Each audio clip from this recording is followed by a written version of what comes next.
अस्सलामुअलैकुम। Rugs news के साथ मैं हूं मोहम्मद हम्माद। हेडलाइंस आपने जानी है, बढ़ते हैं खबरों की तफसीलात की तरफ। सबसे पहले आपको एक अफसोसनाक खबर से आगाह करते चलें कि मारूफ आलिम दीन इलामा तालिब जौहरी इंतकाल कर गए। वो कई रोज से कराची के निजी अस्पताल के इंतहाई निगहदाश्त के यूनिट में जेर इलाज थे।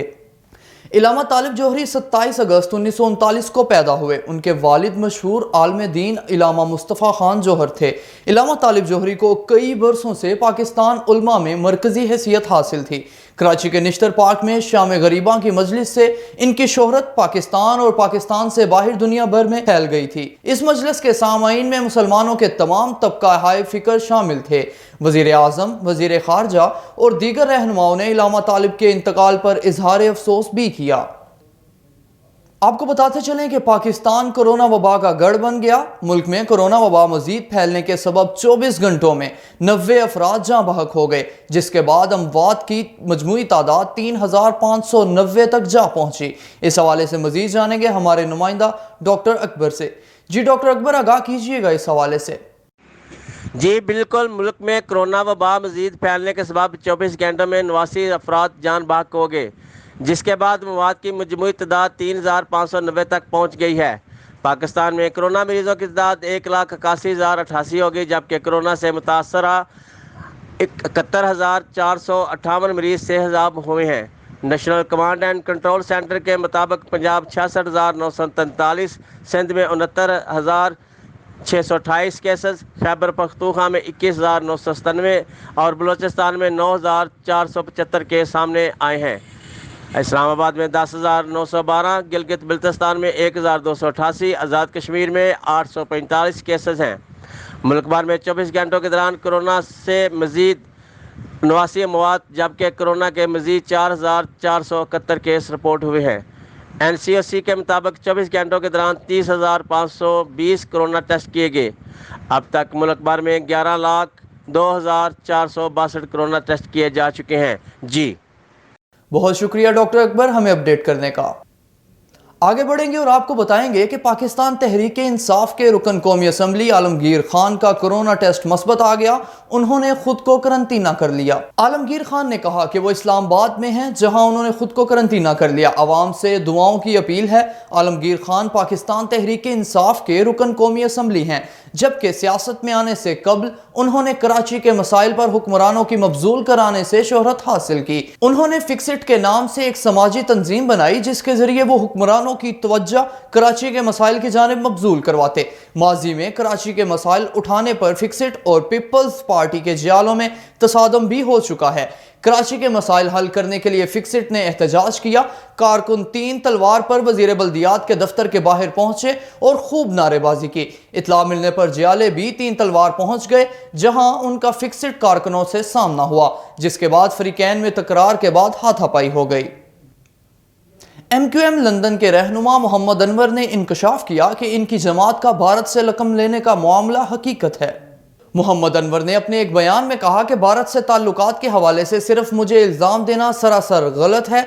90 की दहाई की इब्तिदा में नदीम नुसरत ने भारतीय सफारतकार से मेरी मुलाकात कराई। भारतीय सफारतकार से पार्टी के हुक्म पर वस्ती लंदन में मुलाकात की थी। उन्होंने भारत से पैसे लेने की बात को हकीकत करार देते हुए कहा कि भारत हुकूमत से पैसे लेकर हमेशा पार्टी क़यादत को दिए। भारत से ली गई रकम का 1 रुपया भी जिंदगी भर अपनी ज़ात पर खर्च नहीं किया।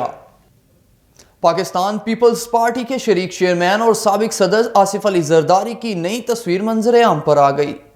साबिक सदर आसिफ अली जरदारी आजकल बीमार हैं और गुज़श्ता दिनों इनकी सेहत के हवाले से सोशल मीडिया पर मुख्तलिफ अफवाहें भी ज़ेरे गर्दिश रहीं, जिसकी पीपल्स पार्टी के रहनुमाओं की जानिब से तरदीद की गई।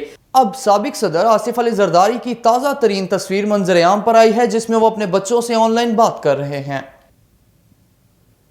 सुप्रीम कोर्ट के जज जनाब जस्टिस काजी फाइज ईसा केस में सुप्रीम कोर्ट के 10 रुकनी फाजल बेंच ने फैसला सुना दिया। इस हवाले से मजीद जानेंगे हमारे नुमाइंदा सरफराज हुसैन से। जी सरफराज, आगाह कीजिएगा इस हवाले से।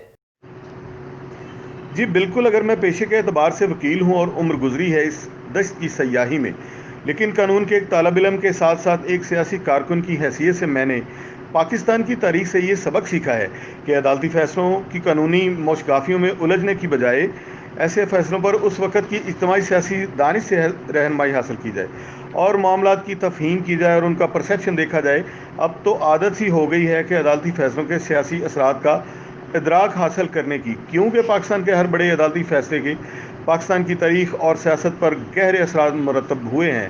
شعور کی صراحت کے لیے ہر عدالتی فیصلے پر ہمزاد خود یہ فیصلہ کر رہا ہوتا ہے کہ یہ فیصلہ کیا ہے۔ ایسا نہ کریں تو کرب ناقابل برداشت ہوتا ہے۔ بقول جان ایلیا، بے عجب فیصلے کا صحرا بھی چلنا پڑے تو پاؤں جلتے ہیں۔ جب سے جسٹس قاضی فائز عیسیٰ کے خلاف صدارتی ریفرنس سپریم جوڈیشل کونسل کو ارسال کیا گیا ہے، تب سے ملک کی بنیادی دھارے کی تمام سیاسی جماعتیں اور وکلا برادری کی ہمدردیاں جسٹس قاضی فائز عیسیٰ کے ساتھ ہو گئی ہیں۔ جسٹس قاضی فائز عیسیٰ نے صدارتی ریفرنس کو بدنیتی پر مبنی قرار دیتے ہوئے اسے ختم کرنے کے لیے سپریم کورٹ میں درخواست دی، تو پاکستان کی مرکزی اور صوبائی بار کونسلز کے ساتھ ساتھ کئی دیگر لوگ بھی اس کیس میں فریق بن گئے۔ سیاسی جماعتوں اور بار کونسلز نے یہ فیصلہ کیوں کیا اور وہ جسٹس قاضی فائز عیسیٰ کے دفاع میں کیوں کھڑی ہو گئیں؟ ان سوالوں کے مختلف حلقے مختلف جوابات دے سکتے ہیں، لیکن حقیقت کو نہ سمجھنا تجاہل عارفانہ ہے۔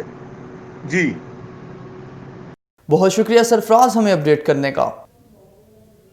لاہور کی نجی ہاؤسنگ سوسائٹی کے ایک پرائیویٹ اسپتال میں مبینہ طور پر مریضہ سے زیادتی کی کوشش کی گئی۔ مریضہ کو بلڈ پریشر کم ہونے پر نجی اسپتال لایا گیا تھا کہ وہاں ملزم نے مریضہ کی برہنہ تصاویر بنائی اور زیادتی کی کوشش کی، لیکن مریضہ کی بہن کے موقع پر پہنچنے پر ملزم اسپتال سے فرار ہو گیا۔ پولیس کا کہنا ہے کہ مریضہ سے زیادتی کی کوشش پر نجی اسپتال کے ایک ملازم کے خلاف مقدمہ درج کیا گیا ہے۔ ملزم کی تلاش کے لیے چھاپے مارے جا رہے ہیں۔ پاکستان میں پہلی بار پنجاب میں ڈرائیونگ لائسنس کے حصول کے طریقہ کار کو آسان بناتے ہوئے شہریوں کے لیے ڈیجیٹل ڈرائیونگ لائسنس سسٹم متعارف کرایا جا رہا ہے۔ یہ ڈیجیٹل ڈرائیونگ لائسنس سسٹم شہریوں کی مشکلات کو آسان کرتے ہوئے بغیر کسی کاغذی کارروائی کے لمبے چکر کے بجائے صرف شناختی کارڈ پر ڈرائیونگ لائسنس کا اجرا کرے گا۔ اس سسٹم کو پنجاب انفارمیشن ٹیکنالوجی بورڈ اور پولیس آفیسر راولپنڈی کے اشتراک سے متعارف کرایا گیا۔ آپ کو بتاتے چلیں کہ لاہور پریس کلب میں کسان بورڈ کی جانب سے پریس کانفرنس کا انعقاد کیا گیا۔ اس حوالے سے مزید جانیں گے ہمارے نمائندہ لاہور ملک معظم سے۔ جی ملک معظم، آگاہ کیجیے گا اس حوالے سے۔ جی بالکل، لاہور پریس کلب میں کسان بورڈ پاکستان کی جانب سے پریس کانفرنس کی گئی۔ پریس کانفرنس میں کسان بورڈ کے عہدیداران نے وزیر اعظم پاکستان عمران خان اور وزیر اعلیٰ پنجاب سردار سلمان بزدار سے اپیل کی ہے کہ حکومت نے کسانوں پر مصیبتوں کے پہاڑ توڑ دیے ہیں۔ زرعی ٹیوب ویل فلیٹ ریٹ پر بحال نہیں ہو سکا۔ بجلی کے بلوں میں ایف پی اے اور کیو ٹی اے ٹیکس کو فوری ختم کیا جائے۔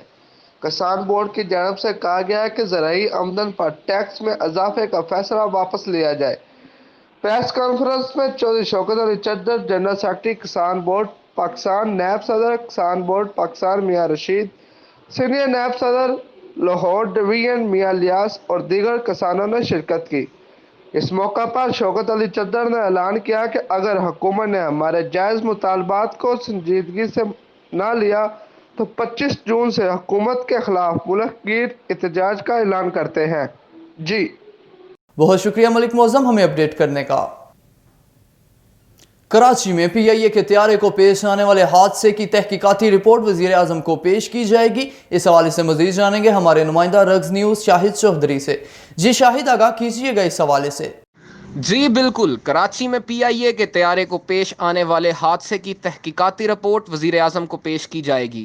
22 مئی کو کراچی آنے والی قومی ایئر لائن کی پرواز PK8308 جناح انٹرنیشنل ایئرپورٹ کے قریب آبادی پر گر کر تباہ ہو گئی، جس سے 57 افراد جاں بحق جبکہ 2 افراد معجزانہ طور پر محفوظ رہے تھے۔ بعد ازاں وزیر اعظم اور متعلقہ حکام کی جانب سے حادثے کی ہر پہلو پر تحقیقات کرنے کا حکم دیا گیا تھا۔ وفاقی وزیر برائے ہوا بازی غلام سرور خان کا کہنا تھا کہ کراچی حادثے کا شفاف تحقیقات کی جائیں گی اور جو بھی ذمہ دار ہوگا اسے سامنے لایا جائے گا۔ غلام سرور نے طیارہ حادثے کی تحقیقاتی رپورٹ 22 جون تک پارلیمنٹ میں پیش کرنے کا اعلان بھی کیا تھا۔ جی بہت شکریہ شاہد ہمیں تفصیلات سے آگاہ کرنے کا۔ خبریں بھی اور بھی ہیں، مگر اس بریک کے بعد ہمارے ساتھ رہیے گا۔